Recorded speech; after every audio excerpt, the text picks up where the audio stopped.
Good morning, dear student. Welcome to online class. This is the class of Social Science of Standard 6. So now we are going to discuss further topics of chapter 3. Okay.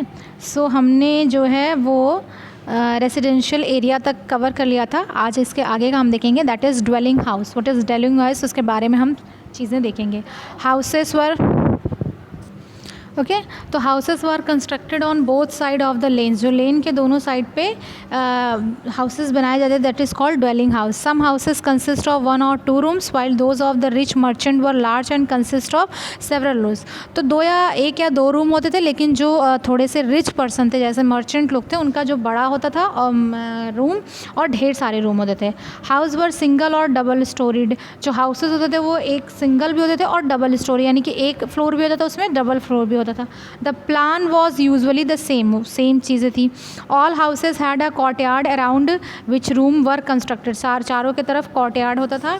Every house had a well to draw water forms and a health heart for cooking where the family usually gather to have their meals. ठीक है, तो उस सब में water का एक supply का अच्छा सोर्स था, वाटर का एंट्री का भी और बाहर भी निकलने का.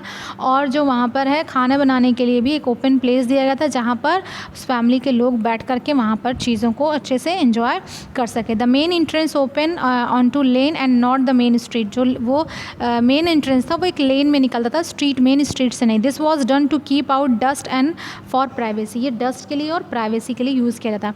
Roof were flat and made of wood. Roof जो होते थे वो फ्लैट होते थे और वुड के बनाए जाते थे. Each house had its own bathroom which were connected to the drain in the street. हर एक का अपना पर्सनल बाथरूम होता था और वो एक ड्रेन से कनेक्ट होता था, जो कि स्ट्रीट की मेन ड्रेन से कनेक्टेड होता था.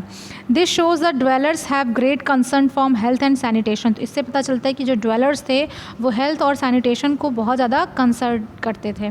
Both sun dries and baked bricks were used for construction. ठीक है, जो कुछ ईंटें जो सन की उससे सूखती थी और जो बेक्ड ईंटें थी, दोनों का यूज़ किया जाता था कंस्ट्रक्शन में. नेक्स्ट है street. The street were 4 to 10 metre wide. 4 से 10 मीटर चौड़ी होती थी. Street and lanes run straight from north through south and east west, cutting each other at right angle. ठीक है, 90 डिग्री के एंगल पर सबको कट करते थे. Roads were paved and suitable for movement of bullock cart. जो roads थी वो बुलक कार्ट के लिए सुटेबल थी. Where there were probably provision for street light as well, which historical are able to verify from the ruins of lamp posts that have been found here. Dustbin were provided at intervals to keep the road clean. Dustbin भी provide किए गए थे ताकि वहाँ की रोडें जो हैं वो क्लीन हो, और स्ट्रीट लाइन के लिए लैम्प स्पॉट भी बनाए गए थे. इट मीन्स ये टोटली बहुत ज़्यादा डेवलप्ड सिविलाइजेशन थी.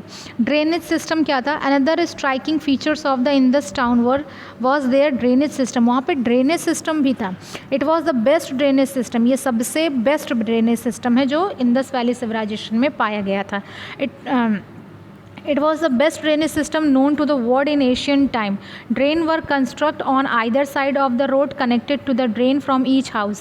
They were lined with bricks and were covered with slab of stone which could be removed in order to clean them. जैसे आज के समय में आप सीमेंटेड बनाते हैं और वो सारी चीज़ें कवर रहती हैं, तो उस टाइम पे ब्रिक से बनाई जाती थी और स्लैब या स्टोन के स्लैब से उसको फुल्ली कवर्ड किया जाता था, और टाइम टू टाइम जब उसको क्लीन करना होता था तो उसको ओपन भी कर सकते थे. इसलिए इसको एशियन टाइम का सबसे बेस्ट ड्रेनेज सिस्टम माना था, क्योंकि उस टाइम इतनी टेक्नोलॉजी नहीं थी, फिर भी वहाँ पर चीज़ें कंस्ट्रक्ट की गई. The dockyard at Lothal. ठीक है, a bricks dockyard connected with the channel to the gulf of Cambay was discovered as Lothal. जो गल्फ ऑफ कॉम्बे था उससे कनेक्टेड एक चैनल मिला जिसे हम कहते हैं डॉक यार्ड. ठीक है, ये लोथल में मिला था.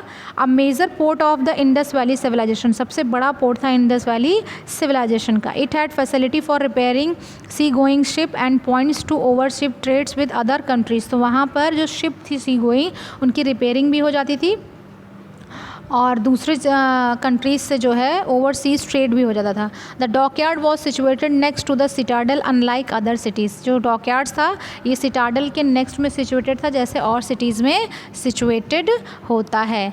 ठीक है, सो अब ये जो नेक्स्ट है आपका लाइफ ऑफ द पीपल, वहाँ की पीपल की लाइफ कैसी थी, ये हम जो है नेक्स्ट क्लास में डिस्कस करेंगे.